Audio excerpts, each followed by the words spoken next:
Yeah, thank you. I'm very delighted and grateful to organizers of this conference for inviting me to Moscow to talk to you about many things and to introduce to you guys my new book, my new book on Russia. Although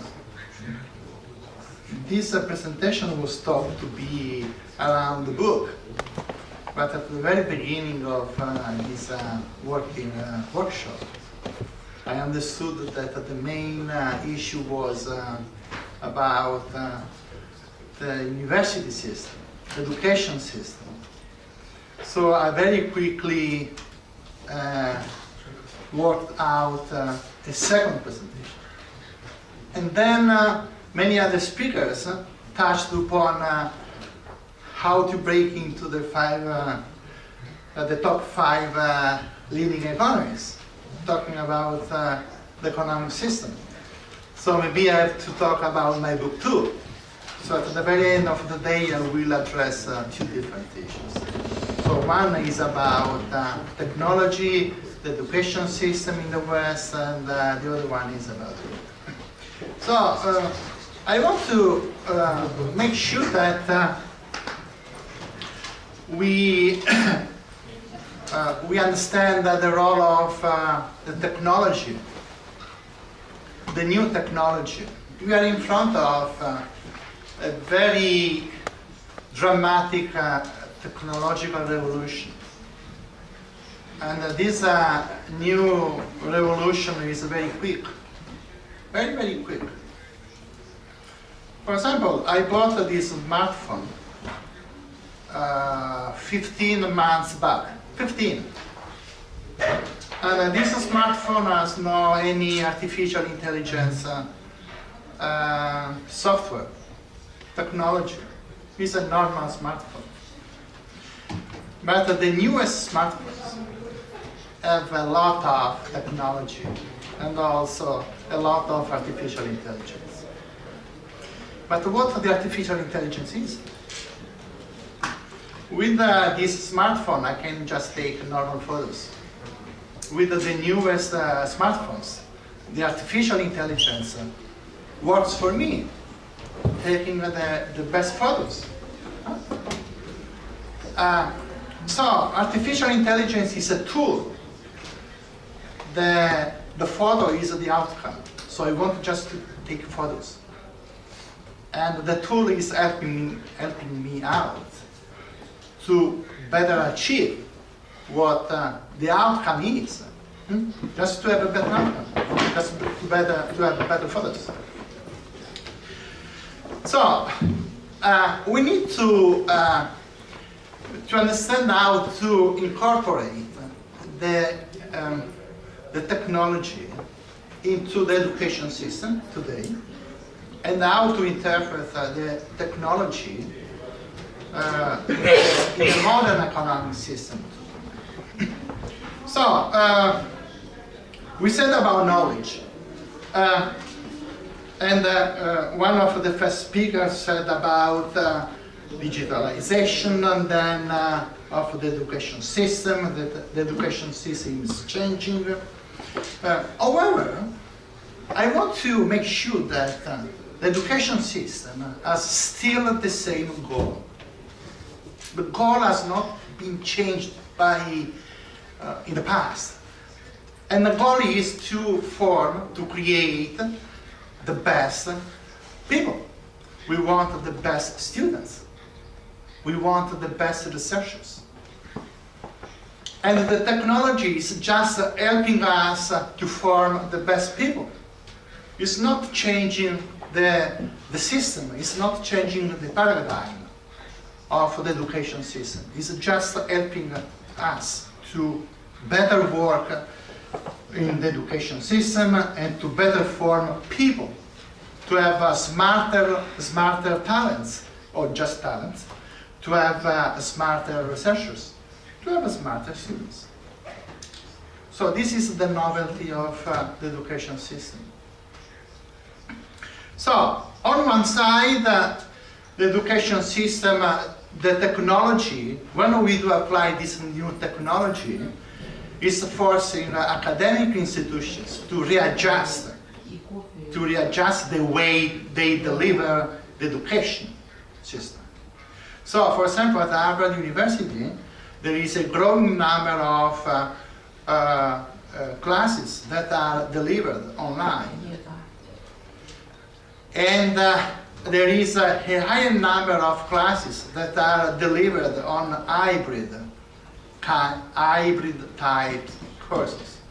So with 40% of classes that are run in classroom and 60% of classes that are run online, okay, online. So the basic issue is how to use, to work with the new technology to form the best students. So nothing has changed over time. The focus is the same, to have the best students. But of course the technology is changing the approach. The students, for example, have, in terms of, for example, the books, yeah? The books.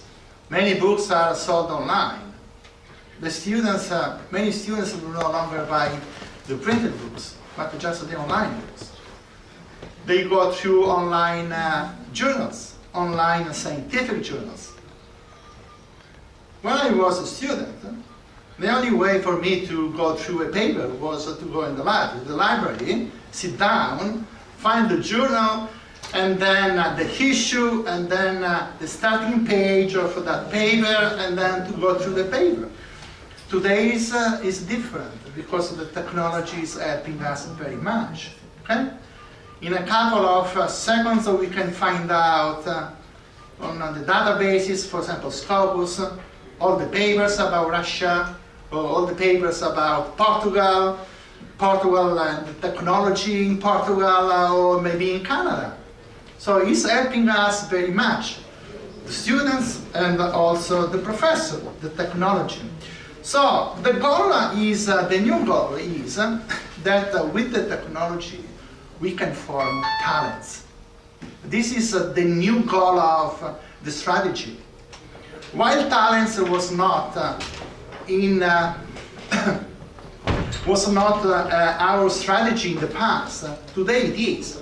There are new books on talents, how to form talent, how to attract talents, and how to retain talents.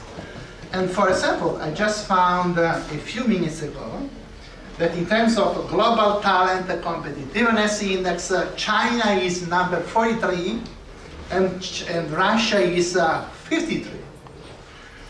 And although Russia does well on tertiary, university level education, but and the global knowledge skills, but lags behind in attracting outside talent. That is a big issue for Russia, and that is a very big issue for many other countries. But still keep in mind that technology is a tool, is a device. The outcome is something different. So, about the research, we need to be very careful about what we mean for research and what we mean for research output. We don't need just quantity. For example, in the United Kingdom, the system does a sort of assessment, what they call research excellence framework. And they do try to assess the quality of research output.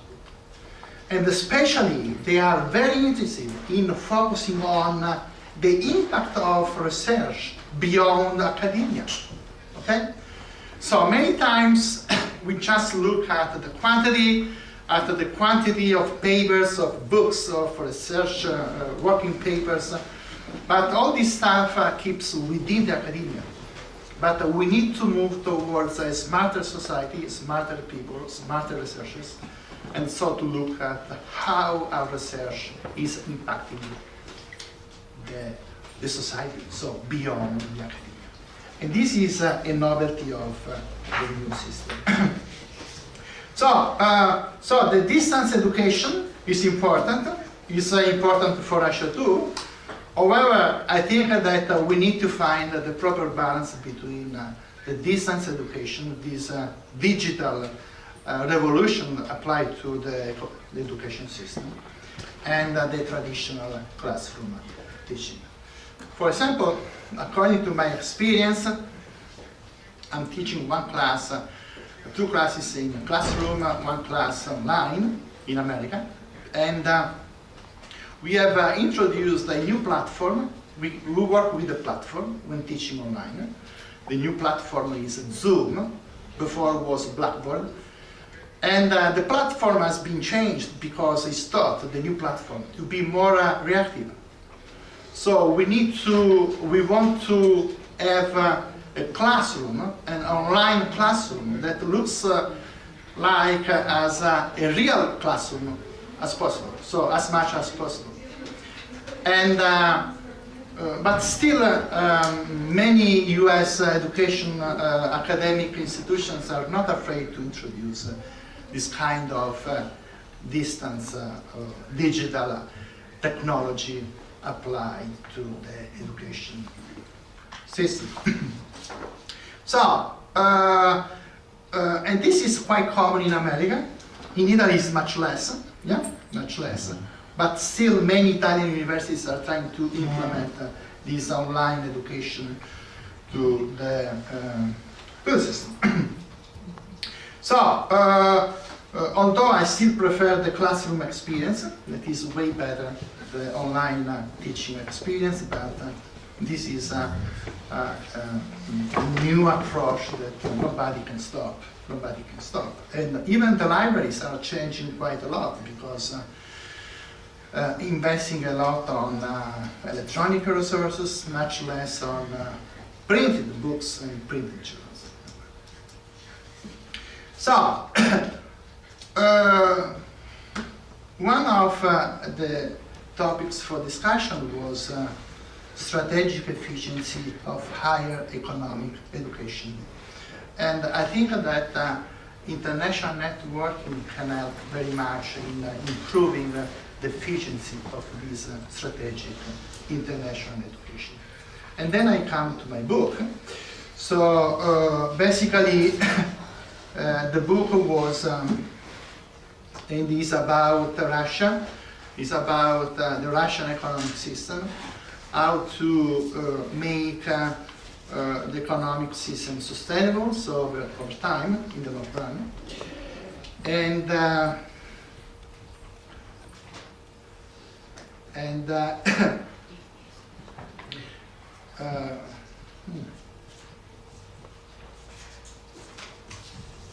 Okay, so, the key discussion yesterday and today was about this ranking, this GDP ranking of Russia, and the attempt of Russia to break into the top 5 largest leading world nations. This is one of the many numerical targets that President Putin has delivered during his speech to the nation on March the 1st, 2018. So you can see some very basic macroeconomic data. In nominal GDP, Russia is 11th in the world, but will drop down to the position number 12 by 2023. In terms of PPP, Russia is number 6 today, will be number 7 by 2023. And in terms of nominal GDP per capita, and GDP per capita in PPP is quite different. So basically the idea of this new numerical strategy target, I mean, just to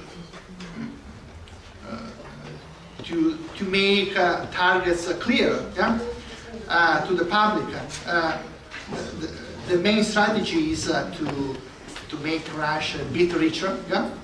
so from the 7th up to the 6th position. This, according to the IMF, this will not happen at all. But in the long run, we will see a sort of sport competition between three countries: Germany, Russia, and Indonesia. Because behind Indonesia there are other countries, of course, but way behind, and there is no way for these countries to become as rich as Japan and India. So in the next 5-10 years we will see this competition between Germany, Russia, and Indonesia, and I don't know who will win the race, but that is what the IMF experts say concerning this issue. So the idea of networking internationally is very efficient, very productive, and I think this is a way for the Russian universities as well as for Western universities to cooperate and to come up with very effective books. Yeah? So to look at the quality of books, to look at the quality of research papers, at the quality of journal papers instead of just the quantity. Basically, the new strategy that the new UK framework, or the UK strategy is adopting to make the assessment of that. So this is the front cover of the book. The book has been published 2 weeks ago in England. It's already a well-known book,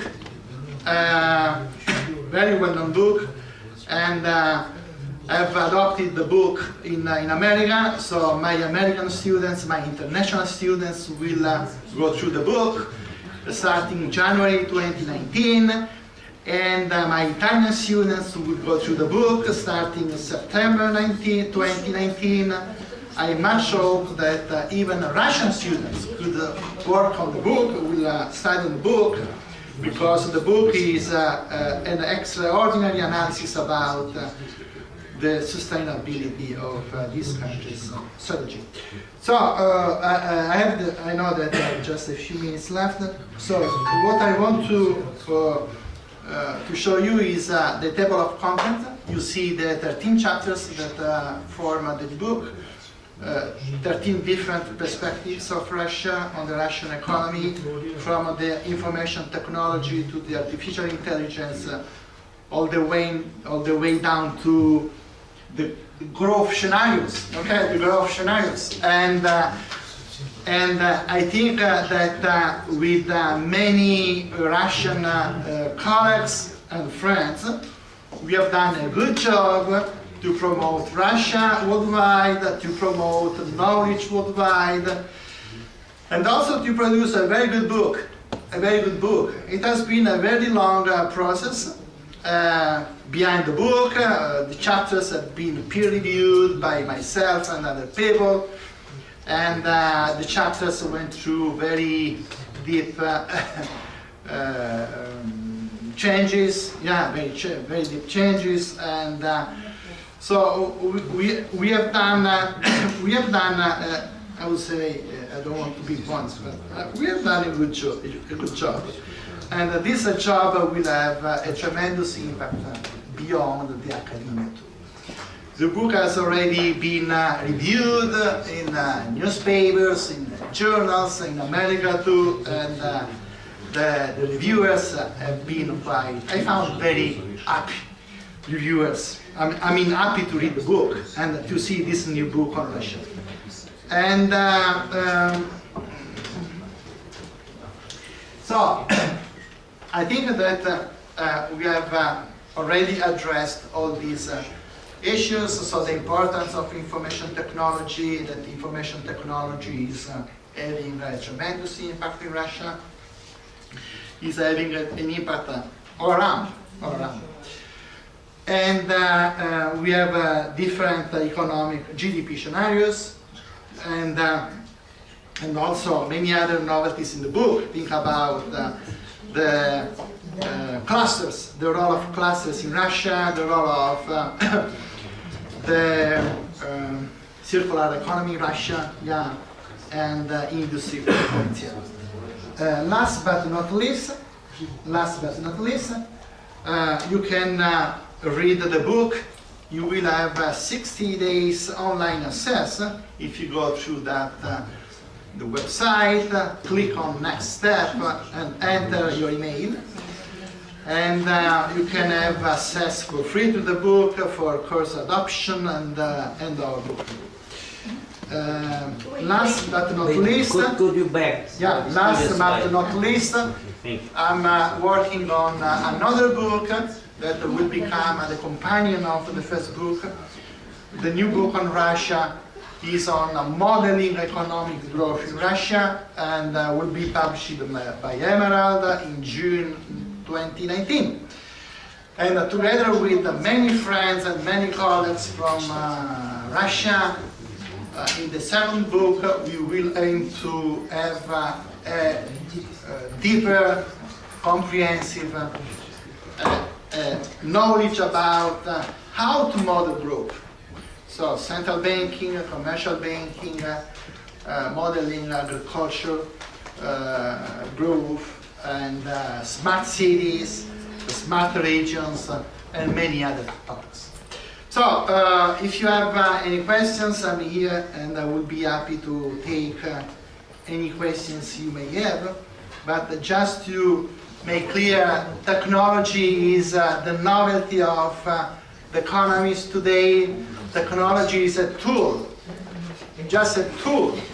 At the center of the new society, there are the humans. We are at the center of the society. And nobody can destroy man and a woman. So technology is a tool, and we need to be wiser than the artificial intelligence, wiser than computers, because the technology must work for us and not vice versa. So as long as we will be able to work with the technology and apply the technology to the education system, to the economic system, to the social system, that will be a very successful and win-win strategy. Thank you.